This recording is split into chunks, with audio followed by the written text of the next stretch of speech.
Hello and welcome to another edition of The Journey. I read a quote last week that said most Americans will spend more time planning a 1-week vacation than they will their retirement. And, it started making me think, maybe that's because escape is easier than change, but I like to think it's a little bit more deeper than that. The truth is, as human beings, for the thousands of years we've been on this earth, we've been wired for survival. And survival isn't thinking about 30 years from now. Survival's thinking about 30 minutes from now, and how to get to the next hour, the next day, the next week, the next month. So it's really difficult to change in a short period of time. And we start thinking about the last 100 years, when all of the advances in technology and medicine and quality of life have allowed us to really think about 10, 15, 20 plus years from now. And we almost have to rewire our brains to think that way if we want to do some planning for the long term. So there's a few things people can do to do that. Obviously, educating themselves is important. Educating yourself on what that looks like in the future. Taking care of health. Obviously, again, our short-term brains are wired for that short-term satisfaction. So that cupcake or cookie on the counter, believe me, it looks really enticing. But we start thinking about the long-term effects of that.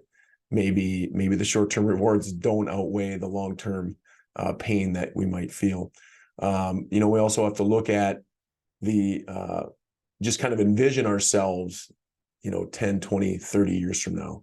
And that sometimes envisioning that is a difficult thing, but putting yourself out there, what would your future self say to your current self?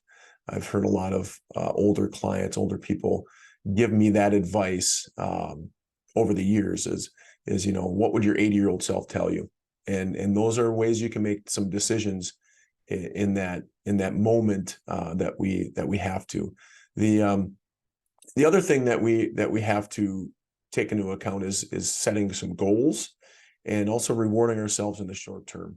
What are some goals? Write them down so that you understand what you are delaying that gratification for, and those short-term goals turn into long-term goals, turn into some success. Now, that's for people that are kind of short-term wired. A lot of our clients that I work with on a daily basis are long-term wired, and they feel like my short-term needs are taken care of. I don't need any more. But yet they've done a really good job of thinking long-term and saving well. And in some cases, that can be a hurdle that we have to overcome too, right? I've saved well. Now I'm 60, 65, 70 years old. This is the time that I've saved for.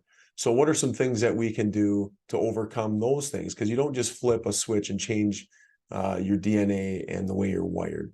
So some things that I've talked to clients about that are having trouble maybe turning that switch and spending some of their money is, what's important to you?